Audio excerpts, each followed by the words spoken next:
Magandang araw sa lahat, ako si Luisa. Masaya akong makasama kayo. Pakilike ang video na ito at makinig sa aking kwento hanggang sa dulo.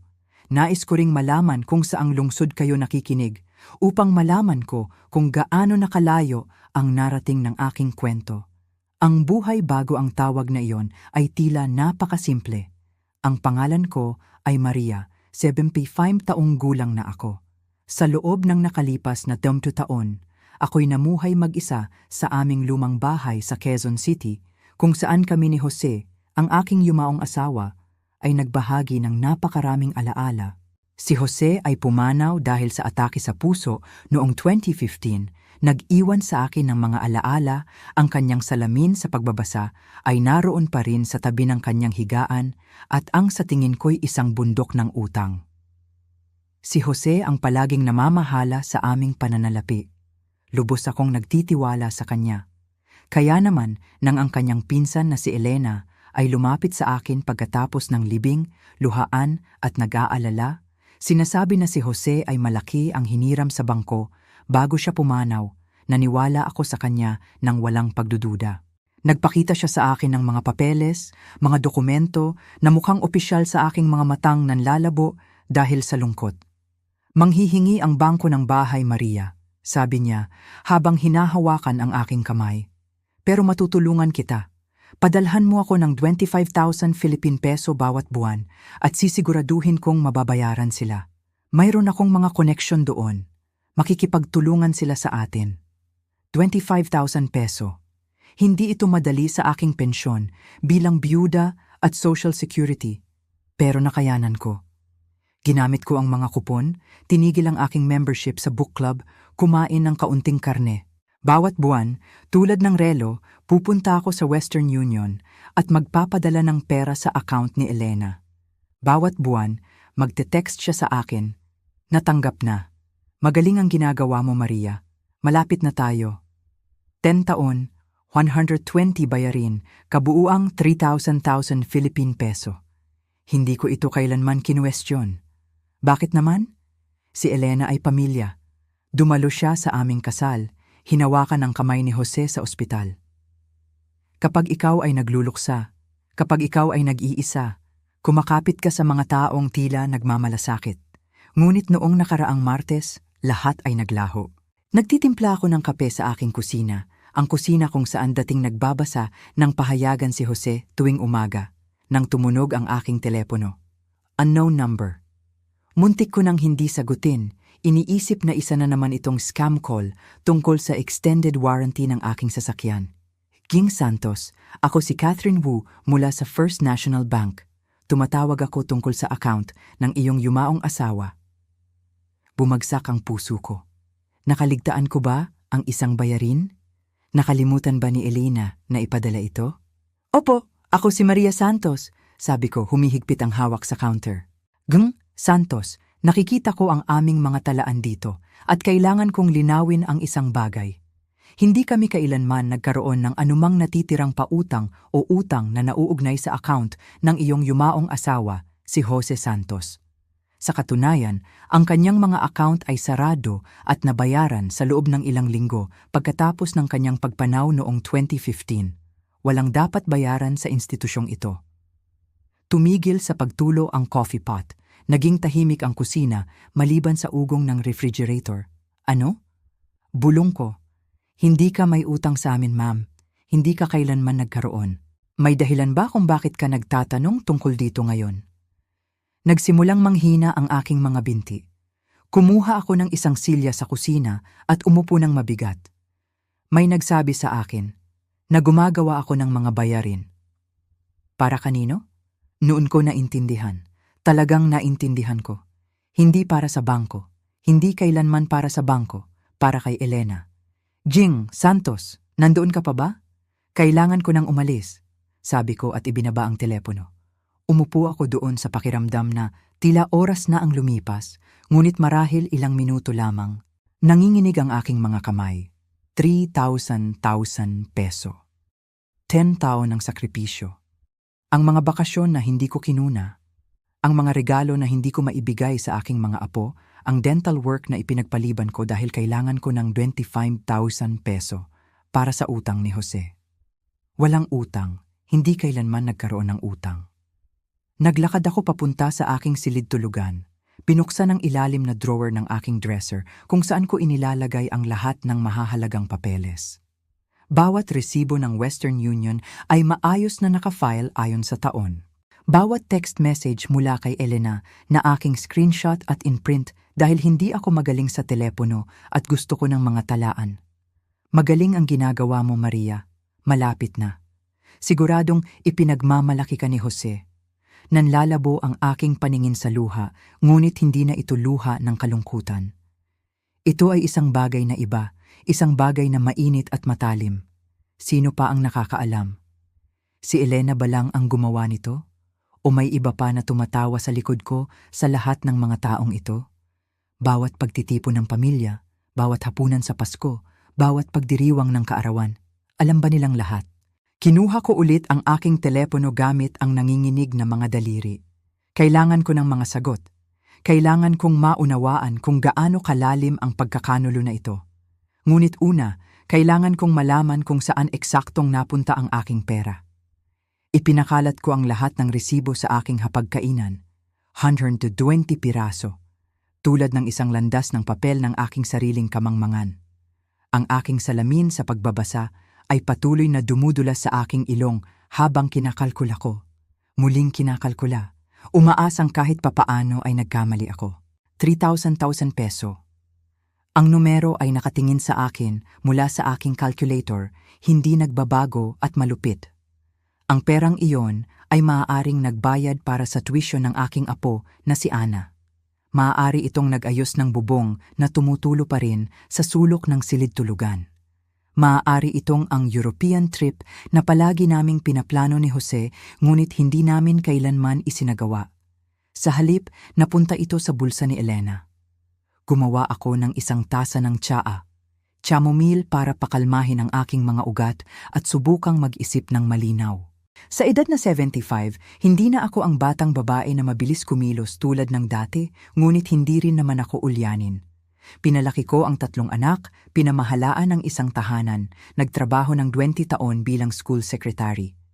Alam ko kung paano mag-organisa, kung paano magplano, kung paano lumutas ng mga problema. Ang tanong ay, ano ba talaga ang kinakaharap ko? Kinuha ko ang aking laptop, ang isa na binili sa akin ng anak kong si David, 2 Pasko na ang nakakaraan.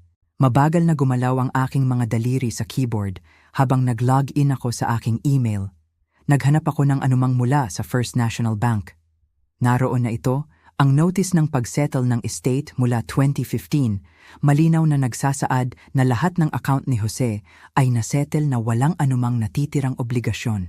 Natanggap ko ang email na ito. Nabasa ko ito. Ngunit pagkatapos ay dumating si Elena sa akin kasama ang mga papeles na iyon at ako ay ano. Pinili kong paniwalaan ng pamilya kaysa sa isang corporate email. Nag-akala na mayroong isang bagay na hindi sinasabi sa akin ng bangko. Ang telepono ko ay nag-buzz. Isang text mula kay Elena. Hi Maria, kumusta lang? Naipadala na ba ang bayad ngayong buwan? Okay, hindi ko pa nakikita. Ang kapal, ang ganap na kapal. Ang una kong reaksyon ay tawagan siya kaagad, sumigaw, humingi ng mga sagot. Ngunit may pumigil sa akin. Marahil ito ay lahat ng mga taon ng panunood ng Law and Order kasama si Jose. O marahil ito ay ang sentido komun na kumikilos. Kung haharapin ko siya ngayon, magkakaroon siya ng oras upang maghanda, magtago ng ebidensya, bumuo ng isang kwento. Kailangan kong maging mas matalino kaysa diyan. Nag-text ako pabalik. Paumanhin, Elena. Nagkaproblema lang sa Western Union. Ipapadala namin bukas. Ang kanyang tugon ay dumating sa loob ng ilang segundo. Walang problema. Nangyayari ang mga ganitong bagay. Mag-ingat ka lang.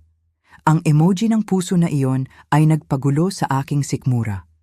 Tumayo ako at naglakad papunta sa bintana ng aking kusina, tumitingin sa hardin na itinanim ni Jose. Ang mga rosas na mahal niya ay namumulaklak, pula at mapanuri laban sa langit ng tagsibol. Ano ang sasabihin niya kung alam niya? Jose na nagtiwala sa kanyang pinsan na nag-imbita sa kanya sa bawat pagtitipon ng pamilya na nagpahiram sa kanya ng pera nang sabihin niyang nasira ang kanyang sasakyan. Magagalit siya, hihingi siya ng katarungan. At ako rin. Umupo ako at nagbukas ng bagong dokumento sa aking computer. Sa itaas, nag-type ako ng ebidensya. Sa ibaba nito, nagsimula akong ilista ang lahat ng alam ko. Ang bangko ay nagpapatunay na walang utang na umiiral. 120 mga bayarin na 25,000 peso sa account ni Elena ay katumbas ng 3,000 peso. Mga resibo ng Western Union, lahat ay nakasave. Mga text message mula kay Elena, mga nakaprint na kopya. Mga orihinal na dokumento na ipinakita sa akin ni Elena. Nasaan ang mga ito? Ang huling punto na iyon ay bumabagabag sa akin. Nasaan ang mga papeles na ipinakita sa akin ni Elena noong 2015? Napuno ako ng kalungkutan, kaya ibinalik ko lang ito sa kanya. Nagtitiwala na siya ang bahala sa lahat. Hindi ko kailanman napanatili ang mga kopya. Iyon ang aking unang pagkakamali. Hindi na ako gagawa ng isa pa. Kinuha ko ang aking telepono at tinawagan ang aking anak, si David, sa Manila. Siya ay isang software engineer, praktikal at balanse. Sumagot siya sa pangatlong ring. Mom, okay lang ba ang lahat? David, kailangan ko ng tulong mo sa isang bagay. Sabi ko, pinapanatili ang aking tinig na matatag. Medyo komplikado ito, at ayokong mag-alala ka, pero kailangan kong magtanong sa iyo tungkol sa mga legal na bagay. Mga legal na bagay? Mom, anong nangyayari? Bumuga ako ng malalim na hininga. Kung may kumuha ng pera sa iyo sa ilalim ng maling pagpapanggap sa loob ng maraming taon, ano ang tawag doon sa legal na paraan? May isang pagtigil. Iyon ay pandaraya, Ma'am. Posibleng wire fraud kung tumawid ito sa mga estado. Bakit? Sino ang kumukuha ng pera sa iyo? Kailangan ko munang makasiguro, sabi ko. Bago ako magsabi ng anuman sa sinuman, kailangan kong mangalap ng ebidensya. Matutulungan mo ba akong maunawaan kung ano ang kailangan kong patunayan? Ma'am, pinapatatakot mo ako. Ayos lang ako, mahal, pangako. Kailangan ko lang malaman kung may mga resibo ako na nagpapakita na nagpadala ako ng pera at mga mensahe mula sa isang tao na kumikilala na natanggap nila ito at patunay na ang dahilan na ibinigay nila sa akin ay mali. Sapat na ba iyon? Iyan ay simula, sabi ni David ng maingat. Pero ma'am, seryoso, ano? Ipaliwanag ko lahat sa lalong madaling panahon, sabi ko. Pero muna, kailangan kong gumawa ng plano. Pwede mo ba akong i-email ng impormasyon tungkol sa pandaraya? Anong ebidensya ang mahalaga? Ano ang dapat kong idokumento? Gagawin ko pa nga ito. Pupunta ako diyan ngayong weekend. Hindi, David, hindi mo kailangang... Ma'am, ang kanyang tinig ay matatag. Pupunta ako. Aayusin natin ito ng magkasama. Pagkatapos naming mag-usap, nakaramdam ako ng isang bagay na hindi ko naramdaman sa loob ng 10 taon. Hindi na nag-iisa. Tiningnan ko muli ang listahan ko. Mayroon akong mga resibo. Mayroon akong mga mensahe. Mayroon akong kumpirmasyon ng bangko. Ngayon, kailangan ko ang lahat ng iba pa. Pagdating ni David sa bahay ni Maria, dumating si David noong Biyernes ng gabi, ang kanyang mukha ay puno ng pag-aalala. Nagmaneho siya ng 10 oras diretso mula Manila nang hindi tumitigil. Nagluto ako ng paborito niyang pot roast, pero pareho kaming walang masyadong gana habang inilalatag ko ang lahat sa mesa, ang mga resibo, ang mga nakaprint na text, ang email ng bangko. Naging tahimik siya nang basahin niya ang lahat. Pagkatapos ay tumingin siya sa akin, ang kanyang panga ay nakatikom sa paraang nagpapaalala sa akin ng kanyang ama. Tita Elena ang gumawa nito sa iyo?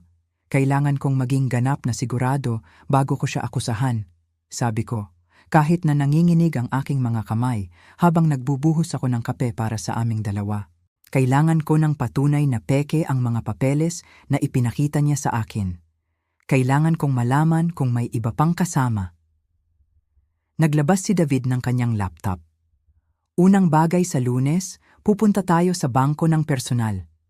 Kukuha tayo ng opisyal na dokumentasyon. Pagkatapos ay kakausapin natin ang isang abogado.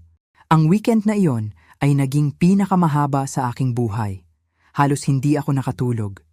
Sa tuwing ipipikit ko ang aking mga mata, nakikita ko ang mukha ni Elena sa libing ni Jose, ang kanyang kamay sa aking balikat, ang kanyang tinig na puno ng pekeng pag-aalala.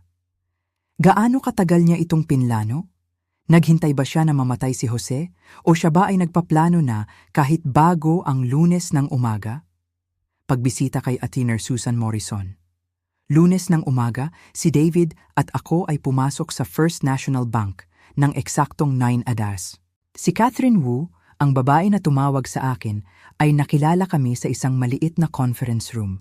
Siya ay mas bata kaysa sa aking inaasahan, marahil 40, na may mabait na mga mata na tumalim ng ipaliwanag ni David kung bakit kami naroon. Jung Santos, magiging direkta ako sa iyo. Sabi niya matapos buksan ang kasaysayan ng account ni Jose sa kanyang computer. Ang iyong asawa ay hindi kailanman nagkaroon ng anumang pautang sa amin.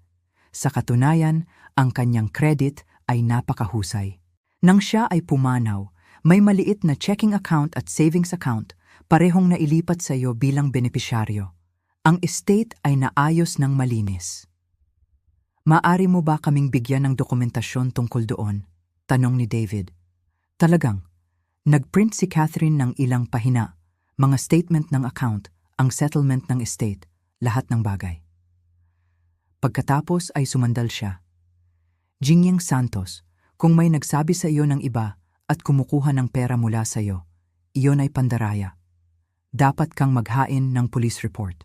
Gagawin namin, sabi ni David, pero una, kailangan naming magtatag ng isang kumpletong larawan ng kung ano ang nangyari.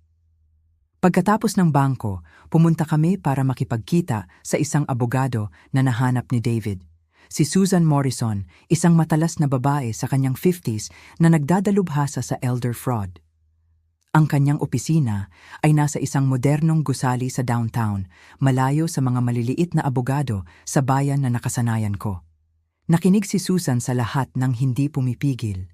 Pagkatapos ay sinabi niya, Maria, kung ano ang ginawa sa iyo ay textbook financial exploitation. Sa Pilipinas, ito ay parehong sibil at kriminal na usapin. Maaari kang magsampa ng kaso at maaari kang magdemanda para sa pagbabalik ng iyong pera kasama ang mga danyos. Mababawi ko ba ito? Tanong ko. Ang pera, nakasalalay iyan kung mayroon si Elena na ari-arian? Sabi ni Susan nang maingat. Ngunit oo, mayroon kang napakalakas na kaso. Ang tanong ay, gusto mo bang ituloy ito ng kriminal, sibil o pareho?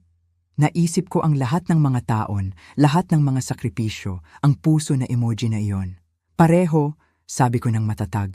Tumango si Susan nang may pag-apruba. Kung gayon, ito ang gagawin natin. Una, kailangan nating idokumento ang lahat at ibig kong sabihin ang lahat. Pangalawa, kailangan nating malaman kung si Elena ay kumilos ng mag-isa o kung may iba pang kasama. Pangatlo, maghain tayo ng police report. Huwag mo nang kontakin si Elena. Huwag mo siyang ipaalam kung ano ang alam mo. Ngunit huli na para doon. Nang gabing iyon, habang sinusuri namin ni David ang mga dokumento sa mesa ng aking kusina, tumunog ang aking telepono. Si Beth, ang asawa ni David. Maria, kakatawag lang ni Elena sa akin, sabi ni Beth. Ang kanyang tinig ay nalilito. Sinabi niya na pumunta ka sa bangko ngayon nagtatanong tungkol sa estate ni Jose. Mukha siyang hindi ko alam, kinakabahan. Tinanong niya kung okay ka lang, kung may nalilito ka tungkol sa isang bagay. Anong nangyayari? Nanlamig ang aking dugo. May nagsabi sa bangko tungkol sa pagbisita ko o marahil si Elena ay may mga koneksyon doon. Ganito ang mga maliliit na lungsod. Kilala ng lahat ang isa't isa. Nakita ni David ang pagbabago sa aking mukha. Anong meron? Inilagay ko ang telepono sa speaker. Beth, ano mismo ang sinabi ni Elena? Sinabi niya na nag-aalala siya para sa iyo, na ang pagdadalamhati ay maaaring maging sanhi ng maling paggunita ng mga tao. At kung mayroon kang mga tanong tungkol sa mga utang ni Jose, matutulungan niya itong linawin. Tunog siya talagang nag-aalala, ngunit medyo mapilit din. Gusto niyang tawagan mo siya agad. Huwag mong sabihin sa kanya ang anuman, sabi ni David kaagad. Ayos lang si Mom. Inaayos lang namin ang ilang lumang papeles. Pagkatapos mag-hang up ni Beth, nagkatinginan kami ni David. Alam niya, sabi ko ng mahina. Alam niyang iniimbestigahan ko. Mabuti, sabi ni David. Ang kanyang tinig ay matigas. Hayaan mo siyang mag-alala. Nagsisimula pa lang tayo. Pag-alam sa sitwasyon ni Elena. Kinabukasan ng umaga, tumawag si Susan. Maria, nakapagsagawa ako ng paunang pananaliksik tungkol kay Elena Santos. Alam mo ba na nag-file siya ng bankruptcy, 3 taon na ang nakalilipas at kasalukuyang kinakasuhan ng 2 kumpanya ng credit card? Nalumigmig ang aking sikmura. Hindi ko alam. Nasa malubhang problema siya sa pananalapi, pagpapatuloy ni Susan. Matagal na. Ang pera mo ay hindi napupunta sa pagbabayad ng mga pekeng utang, Maria. Ito ang nagpapanatili sa kanya. Naupo ako ng mabigat. 3,000 peso ang bumubuhay sa pamumuhay ni Elena habang ako ikumakain ng lumang tinapay at nagpapaliban ng gamot para makatipid. May iba pa, sabi ni Susan. Nakakita ako ng mga record ng ari-arian. Si Elena ay nagmamay-ari ng isang bakasyon kondo sa Boracay. Binili noong 2017, 2 taon pagkatapos mong magsimulang magbayad. Doon ko nalaman na hindi ito desperasyon. Ito ay kalkulado, sinadyang pagnanakaw, at gagawin ko ang lahat para matiyak na babayaran niya ang bawat dolyar. Pinayuhan ako ni Susan na maghain agad ng police report bago makapagtagpo si Elena ng mga ari-arian o makagawa ng peking dokumentasyon.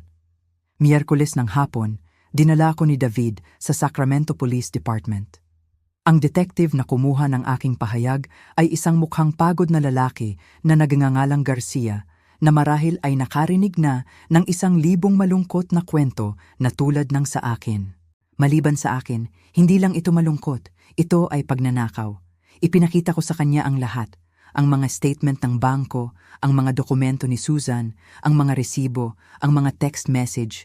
Ang ekspresyon ni Detective Garcia ay lalong lumala habang binabasa niya ang lahat. Gong Santos, magiging tapat ako sa iyo, sabi niya. Ang mga kasong ito ay maaaring maging komplikado. Ang financial exploitation sa pamilya ay kadalasang nauuwi sa siya ang nagsabi, ako ang nagsabi. Ngunit gumawa ka ng isang napakatalinong bagay. Naidokumento mo ang lahat. Malaki ang tulong niyan. Anong mangyayari ngayon?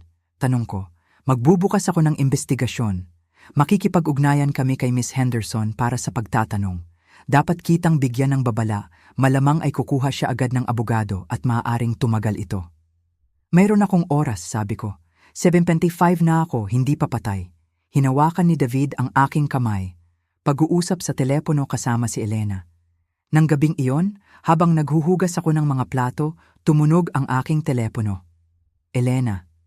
Napahinto ang aking kamay sa ibabaw ng maruming tubig. Kaagad na sinabi ni David na nagpupunas, "Huwag mong sagutin." Ngunit sinagot ko, hindi ko alam bakit. Marahil gusto kong marinig ang kanyang tinig ngayon na alam ko na ang katotohanan. Gusto kong makita kung maririnig ko ang mga kasinungalingan na hindi ko napansin sa loob ng taon. Maria, ang tinig ni Elena ay masigla, mapilit na masayahin. Sinusubukan kitang tawagan. Sinabi ni Beth na pumunta ka sa bangko. Maayos ba ang lahat? Maayos ang lahat, Elena, sabi ko ng mahinahon. Tinitingnan lang ang ilang lumang papeles. Oh, mabuti. Nag-alala ako sa'yo. Alam mo, sa ating edad, minsan nagiging nakakalito ang mga bagay. Kung mayroon kang mga katanungan tungkol sa mga utang ni Jose, mayroon ako lahat ng dokumentasyon. Sa katunayan, Elena, may sinabi sa akin ng bangko na interesante, sabi ko. Sinabi nila na hindi kailanman nagkaroon ng utang si Jose. Ang katahimikan sa kabilang dulo ay tumagal ng eksaktong 3 segundo. Pagkatapos, bueno, tiyak na nagkakamali sila. Alam mo naman ang mga bangko. Ipinakita nila sa akin ang estate settlement. Lahat ay nabayaran at sarado noong 2015. Isa pang pagtigil. Nang magsalita muli si Elena, nagbago ang kanyang tinig.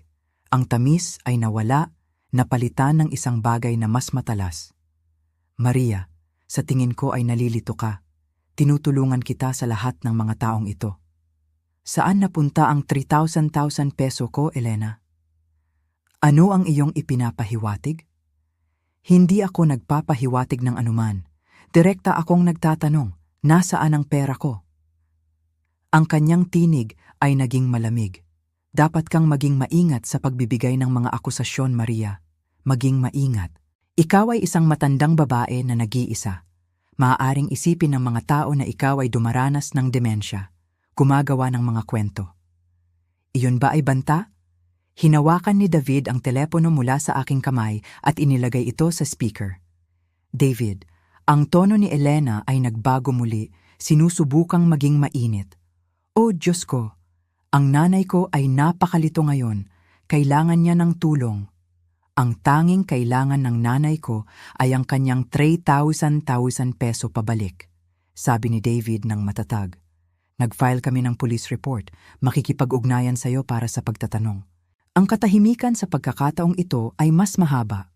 Nang magsalita si Elena, nawala na ang lahat ng pagkukunwari. Mali kayong dalawa. Mayroon akong mga abogado. Mayroon akong mga dokumento. Mayroon akong mga saksi na magsasabi na ang iyong ina ay lubos na nakaalam sa bawat bayarin, na binabayaran niya ang perang hiniram ni Jose mula sa akin ng personal, hindi sa bangko. Ito ay usapin ng pamilya at kung isa sa publiko ninyo ito sa korte, magmumukha kayong hindi mapagpasalamat. Binaba ni David ang telepono. Naupo ako sa mesa ng kusina, nanginginig ang aking mga binti. Lalabanan niya ito. Siyempre naman, sabi ni David. Siya ay isang magnanakaw at ang mga magnanakaw ay hindi tahimik na umaalis. Pero ma'am, nasa panig natin ang katotohanan. Pag-e-escalate ng sitwasyon. Kinaumagahan Huwebes, lumala ang mga bagay. Tumawag ang aking anak na si Linda mula sa Cebu, nagagalit. Ma'am, kakagaling ko lang sa telepono kasama si Tita Elena. Sinasabi niya na inaakusahan mo siya ng pagnanakaw mula sa iyo, na ikaw ay may sakit at nalilito. Tinatawagan niya ang lahat ng tao sa pamilya. Hindi ako nalilito, Linda, sabi ko ng pagod. Dinadaya ako. Pero si Tita Elena ay nagsabi, kinuha ni Elena ang 25,000 peso bawat buwan mula sa akin sa loob ng 10 taon sa ilalim ng pagpapanggap na si Jose ay may mga utang sa bangko. Kinukumpirma ng bangko na walang ganong utang. Mayroon akong patunay. Natahimik si Linda. Oh my God, sinusubukan niyang ibaling ang pamilya laban sa akin bago lumabas ang katotohanan, paliwanag ko. Huwag mo siyang paniwalaan. Ngunit ang pinsala ay nagawa na. Sa susunod na 2 araw, nakatanggap ako ng mga tawag mula sa mga kamag-anak na hindi ko narinig sa loob ng maraming taon. Lahat ay nag-aalala tungkol sa aking kalagayan sa pag-iisip. Malinaw na abala si Elena sa paghabi ng kanyang naratibo. Ang mapagmahal na pinsan na tumutulong sa kanyang nalilito na matandang kamag-anak, na ngayon ay hindi nararapat na inakusahan. Pagdating ni Elena sa bahay ni Maria. Biyernes ng hapon, lumitaw si Elena sa aking bahay. Nasa hardin ako nagpuputol ng mga rosas ni Jose nang marinig ko ang pagdating ng sasakyan. Bumalik na si David sa Manila noong umagang iyon. Mayroon siyang mga obligasyon sa trabaho, ngunit nag-install kami ng doorbell camera at nag-buzz ang aking telepono na may alerto. Nakatayo si Elena sa aking pintuan sa harap, perpektong nakadamit sa isang cream pantsuit, ang kanyang mukha ay kalmado. Pinindot niya ang doorbell ng 3 beses. Hindi ako sumagot. Umikot siya sa gate sa likuran. Maria, alam kong nandito ka.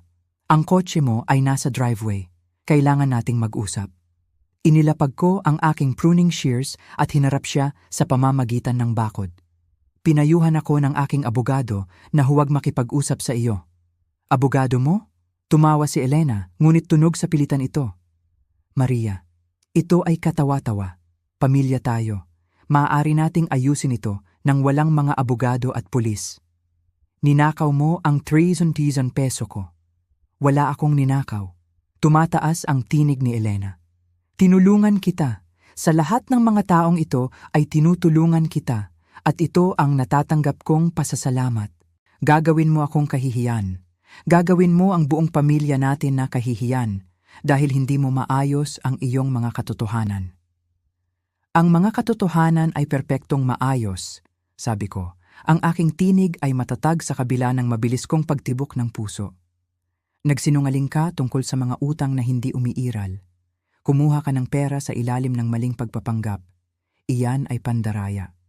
Namula ang mukha ni Elena. Hindi mo alam ang ginagawa mo. Kung ituloy mo ito, sisiguraduhin kong malalaman ng lahat kung anong klaseng tao ka talaga. Sasabihin ko sa kanila kung paano mo binaliwala si Jose sa mga huling taon niya. Kung paano mo tinanggihan ang pagtulong sa mga miyembro ng pamilya na nangangailangan. Lumabas ka sa aking ari-arian, sabi ko ng mahina. Pagsisisihan mo ito, Maria, pangako. Umalis siya, ang kanyang kotse ay bahagyang umalingaw-ngaw habang siya ay umalis. Tumayo ako sa hardin na napapalibutan ng mga rosas ni Jose. At sa unang pagkakataon mula nang magsimula ito, nakaramdam ako ng tunay na takot. Ngunit nakaramdam din ako ng iba pa. Ganap na sigurado na ginagawa ko ang tama. Pumasok ako sa bahay, nilock ang lahat ng mga pinto at tinawagan si Susan Morrison. Paglalakad sa pagitan ng mga mahahalagang tao. Pumunta siya sa iyong bahay. Ang tinig ni Susan ay matalas. Iyon ay pagbabanta sa saksi. Idokumento ito. Isulat ang lahat ng kanyang sinabi ngayon habang sariwa pa. Ginawa ko. Pagkatapos ay uminom ako ng 2 aspirin, gumawa ng chamomile tea, at umupo sa paboritong upuan ni Jose. Kailangan ko ng ilang araw para makabawi.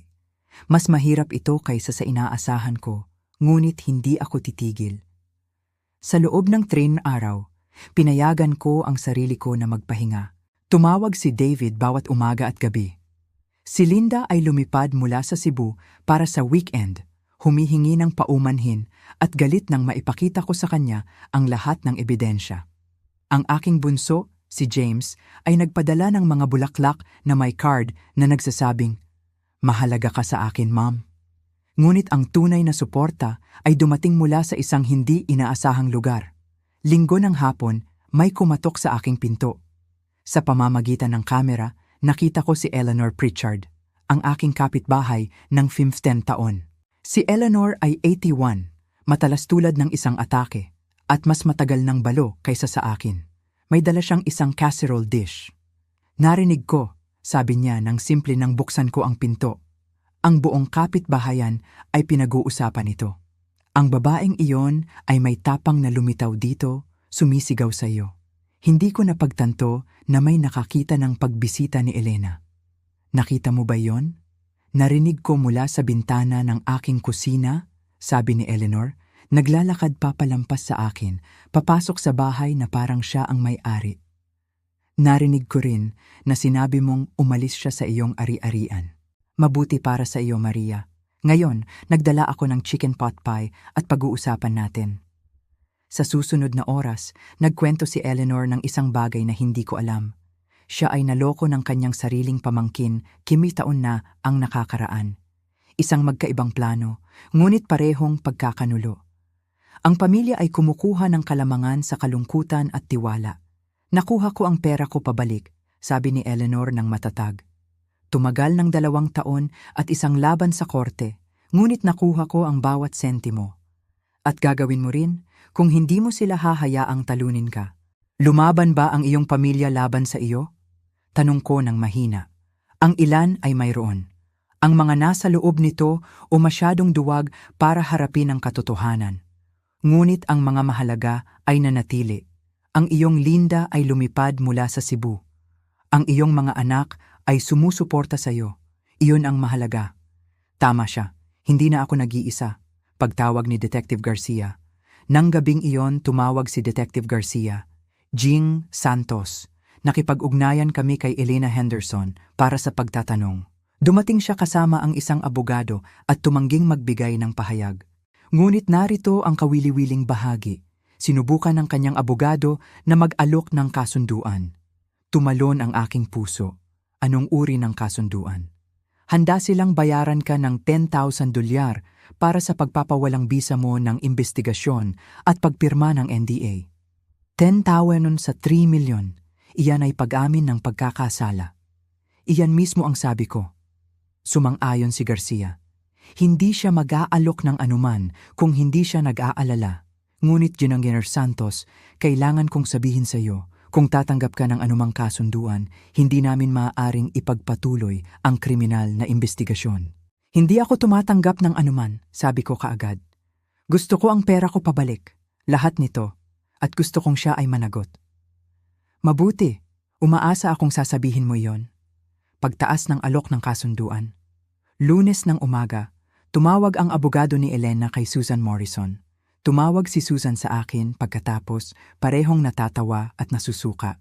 Pinataasan nila ang alok sa 750,000 peso, ulat ni Susan. Dagdag pa, inaangkin nila na binigyan mo ng verbal na kasunduan si Elena para tulungan siya sa kanyang mga problema sa pananalapi, na ang mga bayarin ay mga kusang loob na regalo, hindi pandaraya. Iyon ay kasinungalingan. Siyempre, kasinungalingan yon. Ngunit sinusubukan nilang guluhin ang mga bagay. Nangangako rin sila na magdemanda ng kabayaran para sa paninirang puri kung patuloy mong sinisiraan si Elena sa mga miyembro ng pamilya. Isang malamig na pagkalma ang bumalot sa akin. Hayaan silang subukan. Maria, kailangan kong maging malinaw sa iyo tungkol sa kung ano ang mangyayari. Maaaring lumala ito bago bumuti. Aatakihin nila ang iyong kredibilidad, ang iyong memorya, ang iyong kakayahan sa pag-iisip. Maaaring isama nila ang iyong mga anak sa mga deposisyon. Handa ka ba para doon? Naisip ko ang mga rosas ni Jose na tapat na namumulaklak taon-taon. Naisip ko ang bubong na hindi ko maayos, ang mga bakasyon na hindi ko magawa, ang dental work na ipinagpaliban ko. Naisip ko ang aking apo, si Ana, na kumuha ng student loan dahil hindi ko siya matulungan. Handa na ako, sabi ko, pagkalat ng kwento at suporta ng komunidad. Nang linggong iyon, may nangyaring hindi inaasahan. Nagsimulang kumalat ang aking kwento lampas sa pamilya. Binanggit ito ni Linda sa kanyang book club. Sinabi ni Eleanor sa kanyang church group. Bigla, ang mga tao na halos hindi ko kilala ay humihinto sa akin sa grocery store. Nagbabahagi ng kanilang sariling mga kwento tungkol sa pagiging na-exploit ng mga kamag-anak, nag-aalok ng suporta. Tumawag ang isang lokal na grupo ng pagtataguyod para sa mga matatanda. Nagtatanong kung handa akong magsalita tungkol sa financial abuse sa mga matatanda kapag natapos na ang aking kaso. Humiling ng panayam ang isang reporter mula sa Philippine Daily Inquirer.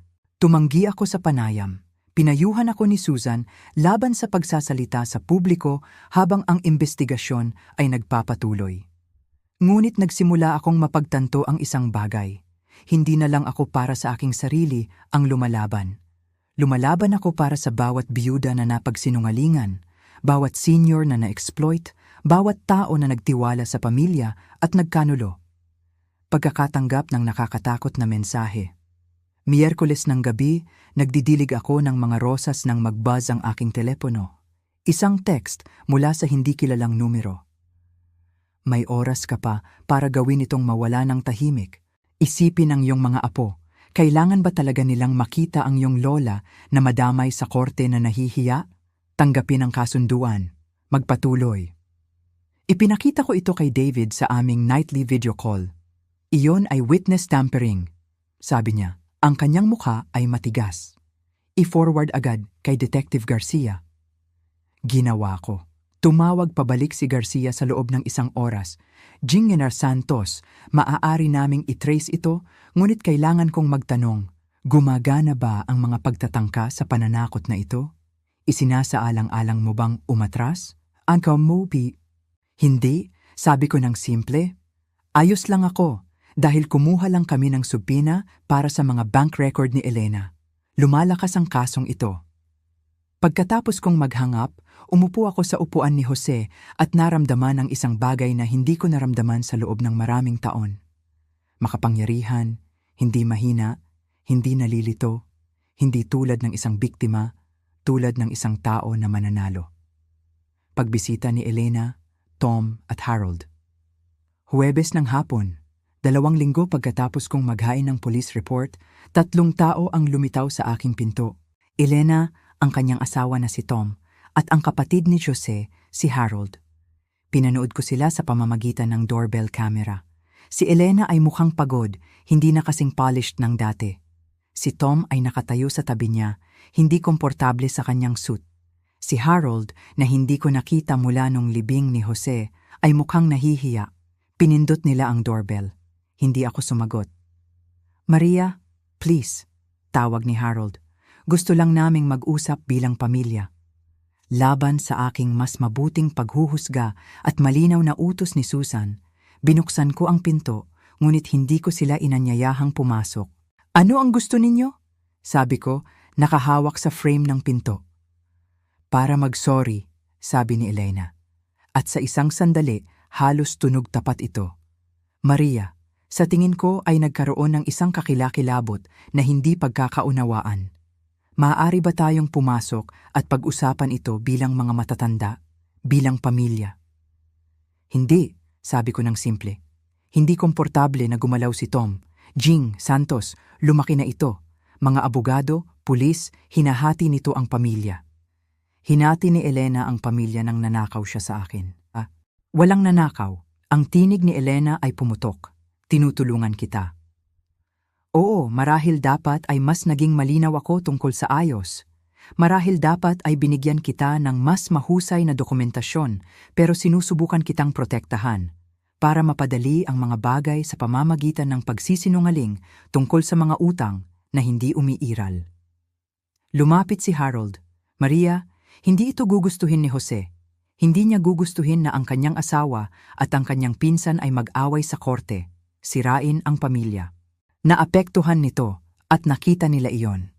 Dinala nila si Harold particular para dito, para ipaalala si Jose, para magkaroon ako ng pakiramdam ng kasalanan.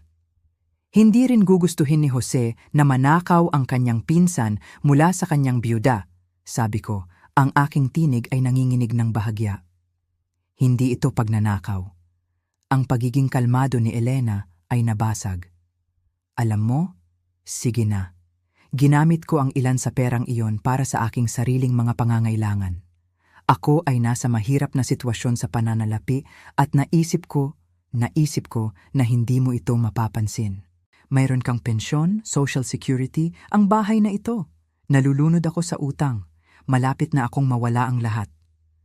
Kaya kinuha mo ang lahat ng akin? Babayaran kita." Ang mga mata ni Elena ay ligaw na ngayon. Iyon ang dahilan kung bakit patuloy kong kinukuha ang pera.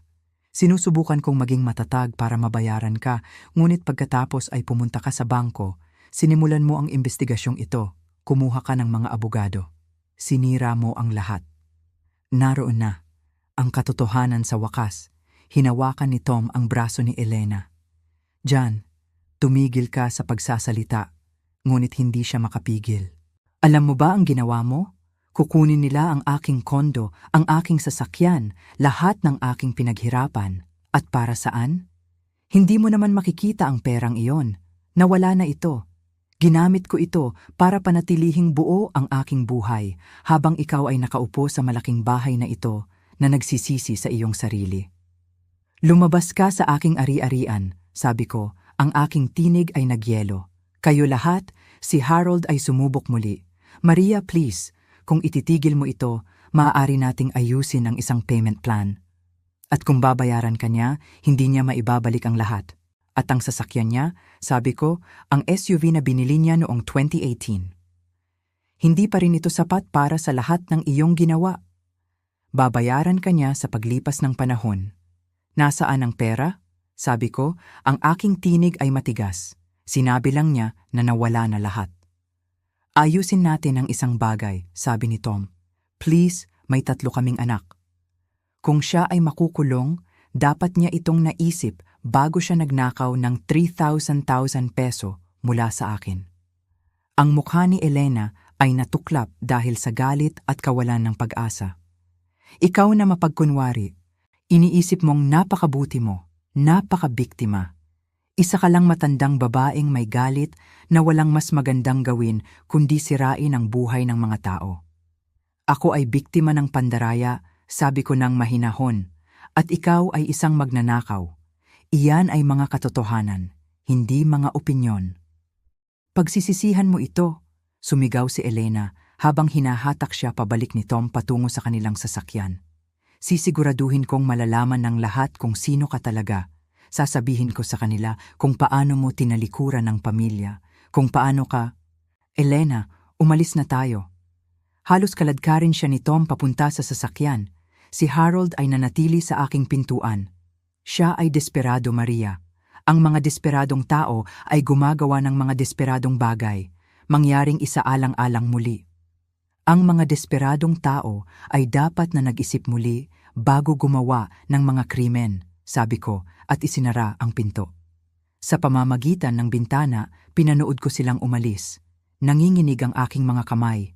Ang aking puso ay kumakabog. Bahagi sa akin ang nakaramdam ng pagiging malungkot. Ito ay mga taong kilala ko sa loob ng ilang dekada. Mga tao sa aking kasal, sa libing ni Jose. Ngunit isang bahagi sa akin ang nakaramdam ng isang bagay na mas malinaw kaysa dati. Determinasyon. Tinawagan ko agad si Susan Morrison. Pumunta siya sa iyong bahay. Ang tinig ni Susan ay parehong nababahala at nasasabik. Ano ang sinabi nila? Ikinuwento ko ang buong pag-uusap, kasama na ang pag-amin ni Elena na ginamit niya ang aking pera para sa kanyang sariling mga gastusin. Maria, iyan ay pag-amin, sabi ni Susan. Isang galit, hindi naka-filter na pag-amin. Meron ka bang na-record? Ang kamera sa pinto ay may audio, bigla kong naalala. I-save agad ang footage na yon. Huwag mong burahin, huwag mong hayaang mag-record ito. Ito ang eksaktong kailangan natin. Pagkatapos kong maghangap, umupo ako ng mabigat sa sofa. Ang buong katawan ko ay parang dumaan sa isang labanan. 7.5 na ako. Dapat ay ginugugol ko ang aking mga araw sa paghahardin, pagbisita sa aking mga apo, pagtangkilik sa pagre-retiro. Sa halip, ako ay nakikipaglaban sa isang digmaan. Ngunit habang ako ay nakaupo doon, naaalala ang mukha ni Elena na baluktot, ang kanyang mga sigaw na insulto, ang kanyang pag-amin ng pagkakasala, nakaramdam ako ng isang bagay na hindi inaasahan. Hindi takot, hindi pagdududa, determinasyon. Hayaan silang dumating na may mga luha at mga banta at mga manipulasyon. Hindi ako aatras, nagsisimula pa lang ako. Ang kaso sa korte. Dumating ang petsa ng paglilitis 6 na linggo, pagkatapos sa isang kulay abo na umaga ng Oktubre. Hindi pa ito isang kriminal na paglilitis. Mangyayari iyon sa susunod kung magpasya ang DA na imbestigahan, ngunit isang sibil na pagdinig para sa aking kaso na humihingi ng pagbawi.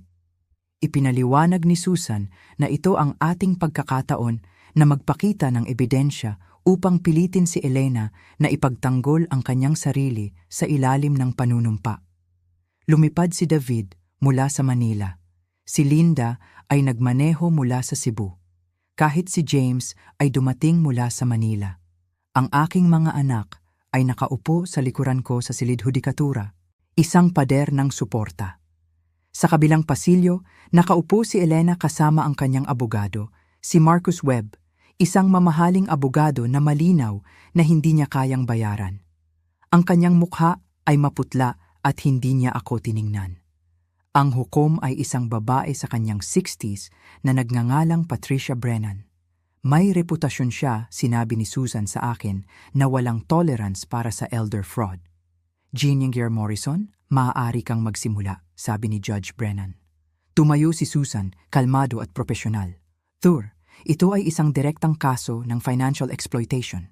Si Ginong Titus Maria Santos, isang byuda, ay sinabihan ng nasasakdal na ang kanyang yumaong asawa ay may mga natitirang utang sa bangko. Sa loob ng 10 taon, nagpadala si Ginong Titus Santos ng 250,000 peso buwan-buwan sa nasasakdal, kabuuang 3,200 peso sa paniniwalang binabayaran niya ang mga utang na ito. Sa katotohanan, walang ganoong utang na umiiral. Alam ito ng nasasakdal at tinanggap pa rin ang pera. Ipinakita niya ang mga statement ng bangko, ang mga dokumento ng estate, ang mga resibo ng Western Union. Bawat piraso ng ebidensya na aming nakalap ay maayos na inilatag. Pagkatapos ay dumating ang footage ng doorbell camera. Natahimik ang silid hudikatura habang ang tinig ni Elena ay napuno ang silid. Ginamit ko ang ilan sa perang iyon para sa aking sariling mga gastusin. Naisip ko na hindi mo ito mapapansin. Nalulunod ako sa utang. Pinanood ko ang mukha ni Elena na bumagsak habang naririnig niya ang sarili niyang mga salita. Mabilis na tumayo si Marcus Webb. Thur, ang aking kliyente ay nasa ilalim ng matinding emosyonal na panggigipit sa panahong iyon. Ang iyong kliyente ay umamin sa pagkuha ng pera sa ilalim ng maling pagpapanggap. Pinutol ni Judge Brennan. Magpatuloy, Jean Morrison. Tinawag ni Susan si Detective Garcia upang magpatotoo tungkol sa investigasyon. Pagkatapos ay tinawag niya si Catherine Wu mula sa bangko na nagpatunay sa ilalim ng panunumpa na si Jose Henderson ay hindi kailanman nagkaroon ng anumang natitirang pautang o utang. Panghuli, tinawag ni Susan ako. Naglakad ako papunta sa witness stand, ipinatong ang aking kamay sa Biblia at nanumpa na sabihin ang katotohanan. Sa edad na 75, hindi pa ako nakapasok sa isang korte na tulad nito noon. Ngunit hindi ako kinakabahan. Nabuhay ako sa bangungot na ito sa loob ng 10 taon. Ngayon ay sinasabi ko na ang katotohanan. Jiang Santos, nagsimula ng mahinahon si Susan. Maaari mo bang ilarawan ang nangyari matapos ang pagkamatay ng iyong asawa? Kinuwento ko ang kwento mula sa simula. Ang pagbisita ni Elena pagkatapos ng libing, ang mga papeles na ipinakita niya sa akin, ang dekada ng mga bayarin, ang mga sakripisyo na ginawa ko, ang mga ipinagpaliban na dental work, ang mga binawi na bakasyon, ang tulong na hindi ko maibigay sa aking mga apo. Nagtiwala ako sa iyo, sabi ko, nakatingin diretso kay Elena. Siya ay pamilya. Dumalo siya sa aking kasal. Hinawakan niya ang kamay ng aking asawa noong siya ay namamatay. Paano ko hindi siya pagkakatiwalaan? Umiiyak na si Elena, ngunit hindi ito luha ng pagsisisi. Ito ay luha ng isang taong nahuli.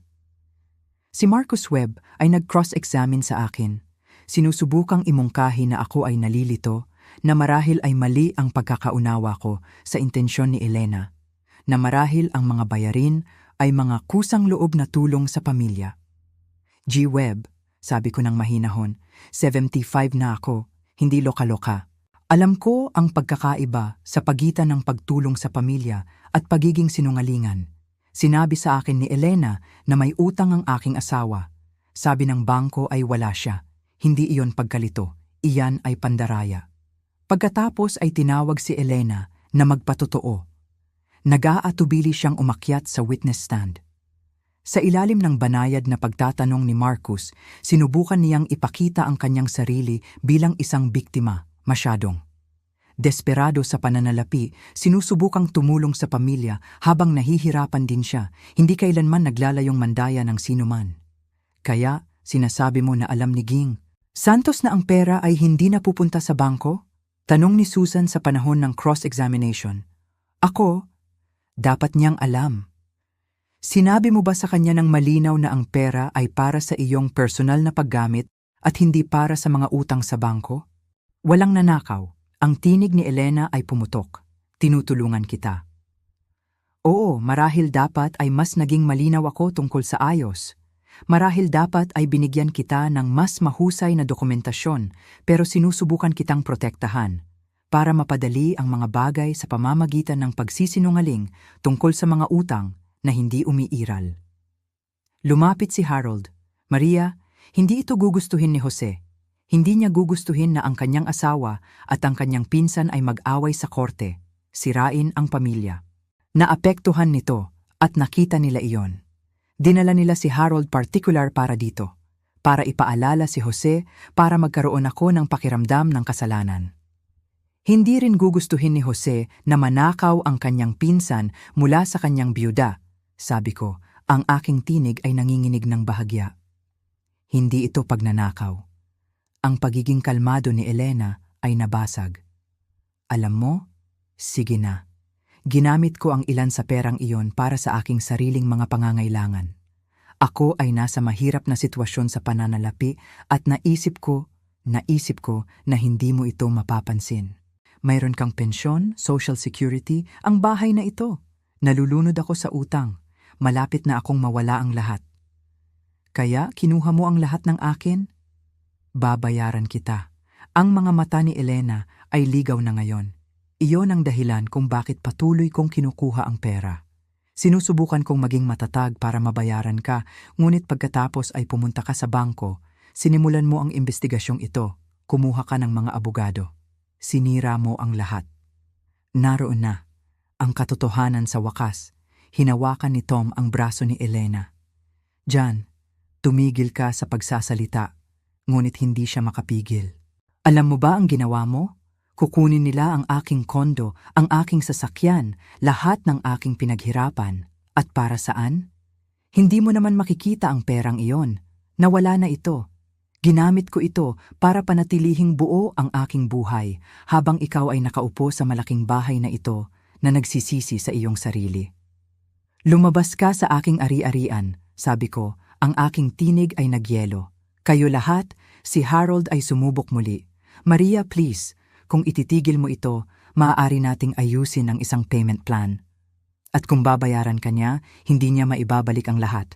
At ang sasakyan niya, sabi ko, ang SUV na binili niya noong 2018. Hindi pa rin ito sapat para sa lahat ng iyong ginawa. Babayaran ka niya sa paglipas ng panahon. Nasaan ang pera? Sabi ko, ang aking tinig ay matigas. Sinabi lang niya na nawala na lahat. Ayusin natin ang isang bagay, sabi ni Tom. Please, may 3 kaming anak. Kung siya ay makukulong, dapat niya itong naisip bago siya nagnakaw ng 3,000 peso mula sa akin. Ang mukha ni Elena ay natuklap dahil sa galit at kawalan ng pag-asa. Ikaw na mapagkunwari, iniisip mong napakabuti mo, napakabiktima. Isa ka lang matandang babaeng may galit na walang mas magandang gawin kundi sirain ang buhay ng mga tao.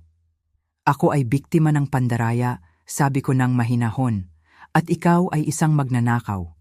Iyan ay mga katotohanan, hindi mga opinyon. Pagsisisihan mo ito, sumigaw si Elena habang hinahatak siya pabalik ni Tom patungo sa kanilang sasakyan. Sisiguraduhin kong malalaman ng lahat kung sino ka talaga. Sasabihin ko sa kanila kung paano mo tinalikuran ng pamilya, kung paano ka... Elena, umalis na tayo. Halos kaladkarin siya ni Tom papunta sa sasakyan. Si Harold ay nanatili sa aking pintuan. Siya ay desperado, Maria. Ang mga desperadong tao ay gumagawa ng mga desperadong bagay, mangyaring isaalang-alang muli.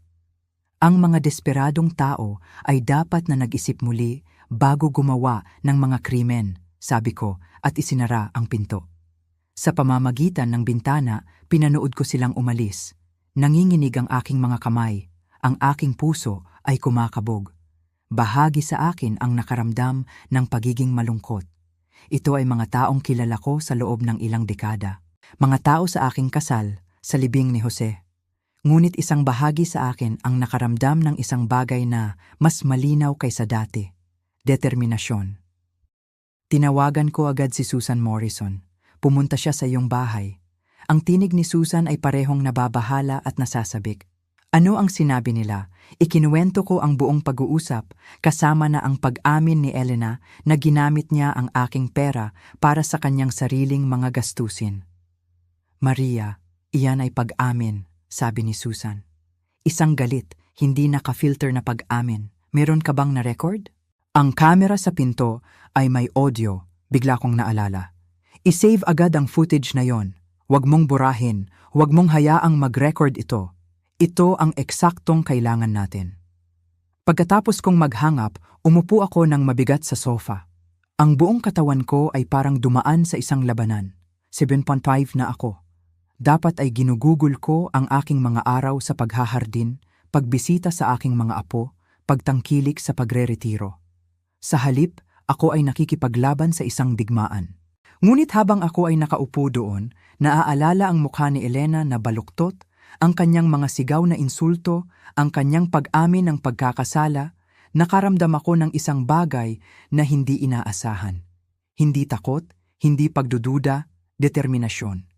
Hayaan silang dumating na may mga luha at mga banta at mga manipulasyon. Hindi ako aatras, nagsisimula pa lang ako. Ang kaso sa korte. Dumating ang petsa ng paglilitis 6 na linggo, pagkatapos sa isang kulay abo na umaga ng Oktubre. Hindi pa ito isang kriminal na paglilitis. Mangyayari iyon sa susunod kung magpasya ang DA na imbestigahan, ngunit isang sibil na pagdinig para sa aking kaso na humihingi ng pagbawi. Ipinaliwanag ni Susan na ito ang ating pagkakataon na magpakita ng ebidensya upang pilitin si Elena na ipagtanggol ang kanyang sarili sa ilalim ng panunumpa. Lumipad si David mula sa Manila. Si Linda ay nagmaneho mula sa Cebu. Kahit si James ay dumating mula sa Manila. Ang aking mga anak ay nakaupo sa likuran ko sa silid hudikatura, isang pader ng suporta. Sa kabilang pasilyo, nakaupo si Elena kasama ang kanyang abogado, si Marcus Webb, isang mamahaling abogado na malinaw na hindi niya kayang bayaran. Ang kanyang mukha ay maputla at hindi niya ako tiningnan. Ang hukom ay isang babae sa kanyang 60s na nagngangalang Patricia Brennan. May reputasyon siya, sinabi ni Susan sa akin, na walang tolerance para sa elder fraud. Jean Morrison, maaari kang magsimula, sabi ni Judge Brennan. Tumayo si Susan, kalmado at profesional. Thur, ito ay isang direktang kaso ng financial exploitation. Si Ginong Chiters Maria Santos, isang byuda, ay sinabihan ng nasasakdal na ang kanyang yumaong asawa ay may mga natitirang utang sa bangko. Sa loob ng 10 taon, nagpadala si Ginong Chiters Santos ng 250,000 peso buwan-buwan sa nasasakdal, kabuuang 3,000 peso sa paniniwalang binabayaran niya ang mga utang na ito. Sa katotohanan, walang ganoong utang na umiiral. Alam ito ng nasasakdal at tinanggap pa rin ang pera. Ipinakita niya ang mga statement ng bangko, ang mga dokumento ng estate, ang mga resibo ng Western Union. Bawat piraso ng ebidensya na aming nakalap ay maayos na inilatag. Pagkatapos ay dumating ang footage ng doorbell camera. Natahimik ang silid hudikatura habang ang tinig ni Elena ay napuno ang silid. Ginamit ko ang ilan sa perang iyon para sa aking sariling mga gastusin. Naisip ko na hindi mo ito mapapansin. Nalulunod ako sa utang. Pinanood ko ang mukha ni Elena na bumagsak habang naririnig niya ang sarili niyang mga salita. Mabilis na tumayo si Marcus Webb. Thur, ang aking kliyente ay nasa ilalim ng matinding emosyonal na panggigipit sa panahong iyon. Ang iyong kliyente ay umamin sa pagkuha ng pera sa ilalim ng maling pagpapanggap. Pinutol ni Judge Brennan. Magpatuloy, Jean Morrison. Tinawag ni Susan si Detective Garcia upang magpatotoo tungkol sa investigasyon. Pagkatapos ay tinawag niya si Catherine Wu mula sa bangko na nagpatunay sa ilalim ng panunumpa na si Jose Henderson ay hindi kailanman nagkaroon ng anumang natitirang pautang o utang. Panghuli, tinawag ni Susan ako. Naglakad ako papunta sa witness stand, ipinatong ang aking kamay sa Biblia at nanumpa na sabihin ang katotohanan. Sa edad na 75, hindi pa ako nakapasok sa isang korte na tulad nito noon. Ngunit hindi ako kinakabahan. Nabuhay ako sa bangungot na ito sa loob ng 10 taon. Ngayon ay sinasabi ko na ang katotohanan. Jang Santos, nagsimula ng mahinahon si Susan. Maaari mo bang ilarawan ang nangyari matapos ang pagkamatay ng iyong asawa? Kinuwento ko ang kwento mula sa simula. Ang pagbisita ni Elena pagkatapos ng libing, ang mga papeles na ipinakita niya sa akin, ang dekada ng mga bayarin, ang mga sakripisyo na ginawa ko, ang mga ipinagpaliban na dental work, ang mga binawi na bakasyon, ang tulong na hindi ko maibigay sa aking mga apo. Nagtiwala ako sa iyo, sabi ko, nakatingin diretso kay Elena. Siya ay pamilya. Dumalo siya sa aking kasal. Hinawakan niya ang kamay ng aking asawa noong siya ay namamatay. Paano ko hindi siya pagkakatiwalaan? Umiiyak na si Elena, ngunit hindi ito luha ng pagsisisi. Ito ay luha ng isang taong nahuli. Si Marcus Webb ay nag-cross-examine sa akin. Sinusubukang imungkahi na ako ay nalilito, na marahil ay mali ang pagkakaunawa ko sa intensyon ni Elena, na marahil ang mga bayarin ay mga kusang loob na tulong sa pamilya. G. Webb, sabi ko ng mahinahon, 75 na ako, hindi loka-loka. Alam ko ang pagkakaiba sa pagitan ng pagtulong sa pamilya at pagiging sinungalingan. Sinabi sa akin ni Elena na may utang ang aking asawa. Sabi ng bangko ay wala siya. Hindi iyon pagkalito, iyan ay pandaraya. Pagkatapos ay tinawag si Elena na magpatotoo. Nag-aatubili siyang umakyat sa witness stand. Sa ilalim ng banayad na pagtatanong ni Marcus, sinubukan niyang ipakita ang kanyang sarili bilang isang biktima, masyadong. Desperado sa pananalapi, sinusubukang tumulong sa pamilya habang nahihirapan din siya, hindi kailanman naglalayong mandaya ng sinuman. Kaya, sinasabi mo na alam ni Ging, Santos na ang pera ay hindi napupunta sa bangko? Tanong ni Susan sa panahon ng cross-examination. Ako, dapat niyang alam. Sinabi mo ba sa kanya ng malinaw na ang pera ay para sa iyong personal na paggamit at hindi para sa mga utang sa bangko?